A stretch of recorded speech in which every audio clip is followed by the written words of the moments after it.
The telegram arrived on a Tuesday, and with it, the end of everything. Father's creditors found me. Told them about your marriage. Coming to Montana to claim what you owe. $3,000. Arrive within the week.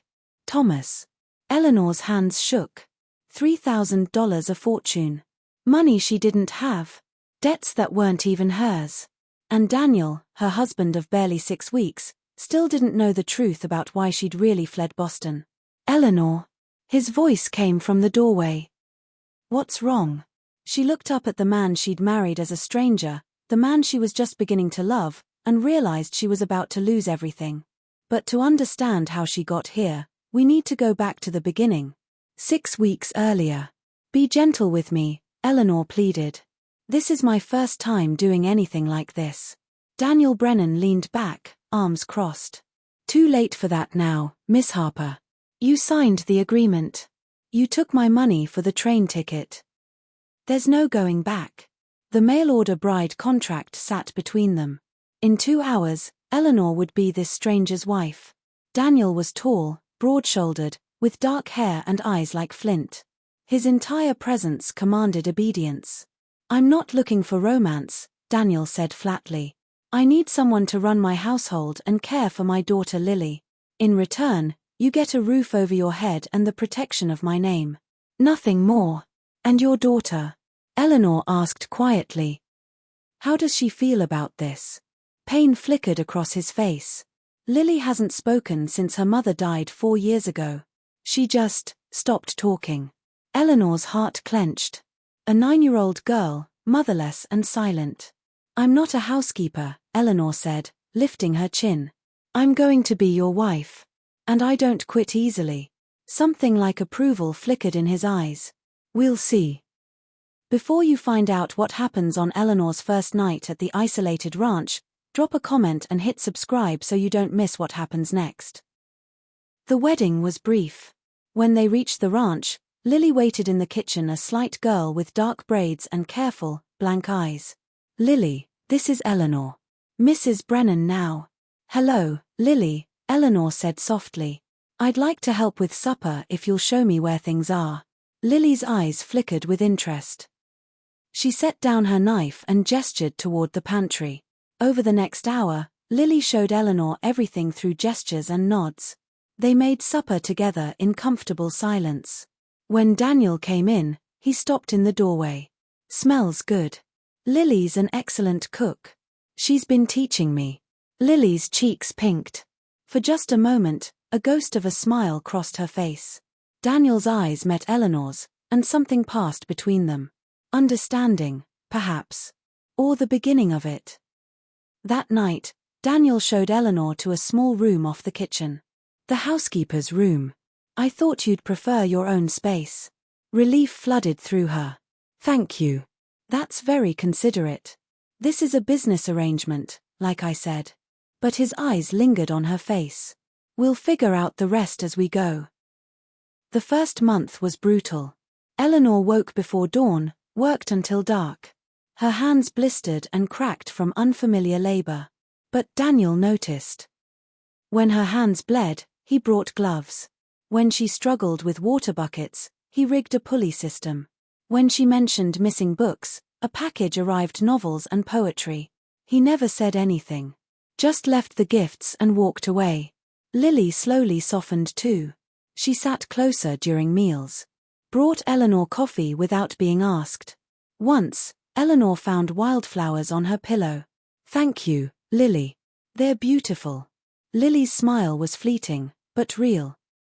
Everything changed the day of the blizzard.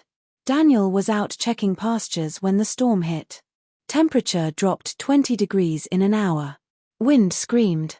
Snow fell so thick Eleanor couldn't see the barn. Lily, I need your help. I can't do this alone. Lily stared at her. Then slowly nodded. Together they fought to the barn, securing animals and feed. By the time they stumbled back, both were soaked and shaking. They huddled by the stove, wrapped in quilts, drinking hot tea. Lily pressed close, and Eleanor wrapped her arms around the girl. You were very brave today. I couldn't have managed without you. Lily's hand gripped Eleanor's fingers. When Daniel finally made it home, half frozen and terrified, he found them asleep by the stove, Lily curled in Eleanor's lap. He stood frozen, something raw crossing his face. Then he lifted Lily gently. "I'll take her to bed." After Lily was tucked in, Daniel found Eleanor by the fire. "You shouldn't have gone out in that," he said roughly. "You could have been killed." Lily was incredible. Brave and capable. "You should be proud." "I am." His voice cracked. "But I'm terrified every day that I'm failing her." Eleanor moved closer. "You're not failing her. You're doing the best you can. Is it enough?" In his eyes, she saw fear and loneliness. "Some days I don't know." Eleanor reached up and touched his face. "You're a good father, Daniel Brennan. And a good man." His hand covered hers. "Eleanor." The way he said her name made her heart skip. "I should go to bed," she whispered. But she didn't move. "You should." His other hand came to her waist. "But I don't want you to. Somewhere along the way, you stopped being just a housekeeper. You became someone I think about constantly. I think about you too. I thought I was done feeling anything after Rachel died. Then you showed up." His forehead touched hers. "And suddenly I'm feeling things I haven't felt in 4 years. Want. Need. Hope. I want you," Eleanor breathed. The kiss was heat and hunger and 4 years of loneliness. When they broke apart, both were trembling. "I'm falling in love with you," Daniel said roughly. "Have been since you showed Lily those first kindnesses. I'm falling in love with you too." He kissed her again. "Come upstairs with me. Not as an obligation, but as my wife who I love." Eleanor's heart pounded. "I should tell you. I've never been with anyone before." Daniel pulled back, searching her face. "We'll go slow. We'll figure it out together. If you change your mind, we stop. I trust you." He carried her upstairs to begin their real marriage. But what neither knew was that morning would bring a telegram that would shatter everything. Eleanor woke in Daniel's arms, perfectly content. Then came the knock. The telegram from her brother. The $3,000 debt. "The creditors coming." Daniel read it, his face darkening. "How much do you owe?" "My father's debts. Nearly 3,000. But Thomas said they were settled." He lied. The words tumbled out. "I'm so sorry. I should have told you before we married. I was desperate, and I thought I could outrun it." Daniel's voice went cold. "You lied to me." "Yes." "You brought this to my door without warning." "Yes."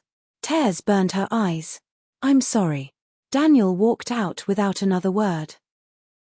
He didn't come back for hours. Eleanor went through the day in a daze. She'd ruined everything. When Daniel finally returned, he had a bank draft and a shotgun. "Do you know what I've been doing?" he said, his voice dangerous. "I liquidated my investments. Called in debts. That draft is $3,200. Eleanor stared. "Daniel, you can't." "I can." He moved closer, backing her against the wall. "Do you know why? Because you're my wife. Your debts are my debts. I'll pay you back. You'll do no such thing." His voice softened. "Eleanor, I'm not angry about the debts. I'm angry you didn't trust me enough to tell me. I was afraid you'd send me away." "Send you away?" He looked shocked. "Eleanor, I love you. Did last night mean nothing?" "It meant everything. That's why I'm terrified. I finally have something to lose. Nothing is being taken away." He cupped her face. "When those creditors arrive, I'm handing them this draft and they're leaving. Then your brother is getting the message that if he comes near you again, he answers to me. You can't give up $3,000. That money was an investment. But you make Lily smile. You make this house a home. You make me feel alive again." His thumbs brushed her tears. "Best investment I'll ever make. I don't deserve you. You deserve everything." 3 days later, Daniel met the creditors on the porch with the draft and his shotgun. "This covers the debt plus interest. Take it and leave. My wife owes you nothing." They took the money and left. When Thomas arrived drunk the next day, Daniel met him at the property line. Whatever he said, Thomas left fast. A week later, Eleanor learned he'd joined a logging crew to Alaska. He wouldn't be back. That night, as Eleanor lay safe in Daniel's arms, a small voice came from the doorway. "Papa." "Eleanor." They both sat up. Lily stood there clutching a stuffed rabbit. "I had a bad dream about Mama leaving. But Eleanor's here. And she won't leave, right?" It was the first words Lily had spoken in 4 years. Eleanor's eyes filled. "Never. I promise. Can I sleep with you?" "Of course, sweetheart." Lily climbed between them, and Daniel wrapped his arms around both his girls. "We're a family," he whispered. Finally. Lily snuggled close. And then she began to talk about her mother, about her fears, about how Eleanor made the pain hurt less. They stayed like that all night. Healing, together. 6 months later, Eleanor stood on the porch, her hand on her swelling belly, watching Daniel and Lily laugh with a new colt. Lily talked constantly now, making up for 4 years of silence. Daniel caught Eleanor watching and smiled. The smile he saved just for her. Lily ran over. "Mama. Can we go to town tomorrow for peppermint sticks?" "Absolutely." Eleanor pulled her close. Daniel joined them, his arm around Eleanor's waist. "How are you feeling?" "Wonderful." "Stubborn woman. You knew that when you married me." "I did." His hand spread over her belly. "And I wouldn't change a single thing." Eleanor looked out over the Montana prairie, her home now. She'd answered an advertisement for a practical arrangement and found a love that healed them all. Daniel's hand found hers. "I love you. I love you too. Always." She'd come to Montana running from her past. She'd found a future beyond imagination. And she'd found home. If you loved this story of second chances and unexpected love, click the next video for another unforgettable frontier tale. Subscribe so you never miss a story. Your support means everything. Thank you for listening.